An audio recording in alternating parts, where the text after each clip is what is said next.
President Yoweri Museveni was ushered into the conference center of the State House Entebbe and immediately, without wasting any time, signed the controversial anti-homosexuality bill into law. So the Ugandan president Yoweri Museveni signed into law an anti-homosexuality bill that criminalizes any form of LGBTQ behavior in Uganda to as much as life in prison. Even now I have not read what is attracting you in a man to a man. Even now I have not really fully understood it, that you can fail to be attracted to all these beautiful women here and elsewhere, and you are attracted by a man. That's a very serious matter. It means there's something really wrong with you.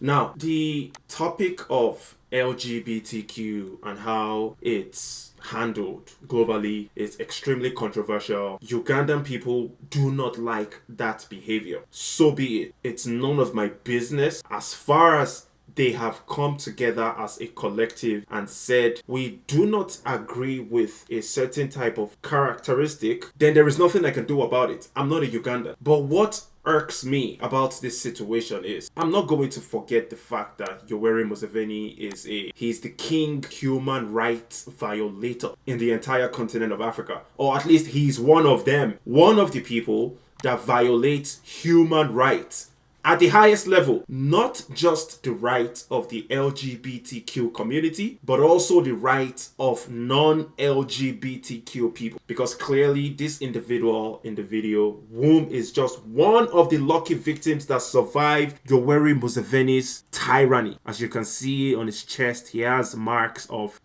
burns. A hot iron was placed on this man's chest. He was lucky to survive. Thousands of similar people have lost their lives, buried in unmarked shallow graves in Uganda. Nobody knows their whereabouts. That is the style of Yoweri Museveni. He's also in South Africa currently. He has a meeting with South African president talking about some bullshit. We need to think about that. We may not have conclusions today, but for me, I'm thinking about it. How do we help this situation? Because CFTA, how will you have it with chaos everywhere? How will you have it with Burkina Faso? How will you have it with Mali? How will you have it with Central African Republic? How will you have it with Eastern Congo? Eastern Republic of Congo. Those traitors who took over after, that's what I was telling His Excellency Tshisekedi, you need to decide. Are you on the side of the... Basically, Yoweri Museveni in that video is talking about how he's pretty much blaming the West, the Western part of the world, for chaos in Africa. President Yoweri Museveni, without fear, told Ramaphosa of South Africa, the perpetrators of Africa, the imperialist supporter leaders in Africa who killed leaders and replaced others through coup d'etat. He makes a little bit of sense because, without a doubt, some Western influences are responsible for the chaos that has been going on in countries like Burkina Faso, Mali, even Nigeria, even Uganda. Definitely, we have France dipping its hands in many West African countries, refusing to allow them handle their business by themselves, constantly trying to influence their political structure, and that has led to the destruction of those countries. So he has a point. Yoweri Museveni has a point, but he's still talking trash. You know why I say he's talking trash? The NUP in South Africa,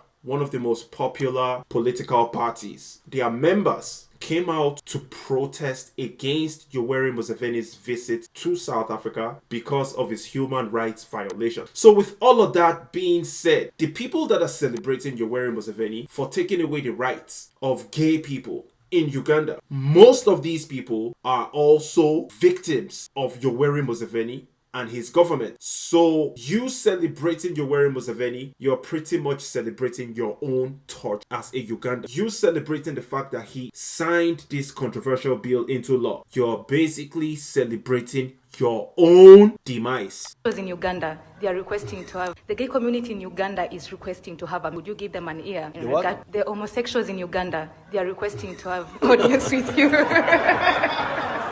Listen, Yoweri Museveni and many other corrupt African politicians, they play the same game. They know how to manipulate your emotion. They know certain things that you would agree with, and they will try to implement those things so they can win your heart momentarily. But if you don't forget, you look at their track record, their history, how they've influenced your lives from the beginning till this day, you can tell that these guys don't give a damn about you. Yoweri Museveni does not give a damn about Ugandans. He doesn't give a damn about Ugandan gay people or Ugandan non-gay people, period. If he did, having been in power for 37 years and becoming a multi-billionaire should have pushed him to improve the standard of living of at least a large percentage of Ugandans' population. But clearly that didn't happen. The only people that have benefited from Museveni's presidency are himself, his family members and friends, and everybody else has been a victim of that situation. So as a Ugandan, if you're celebrating Yoweri Museveni, keep it in mind that you're also celebrating your own slavery to Museveni.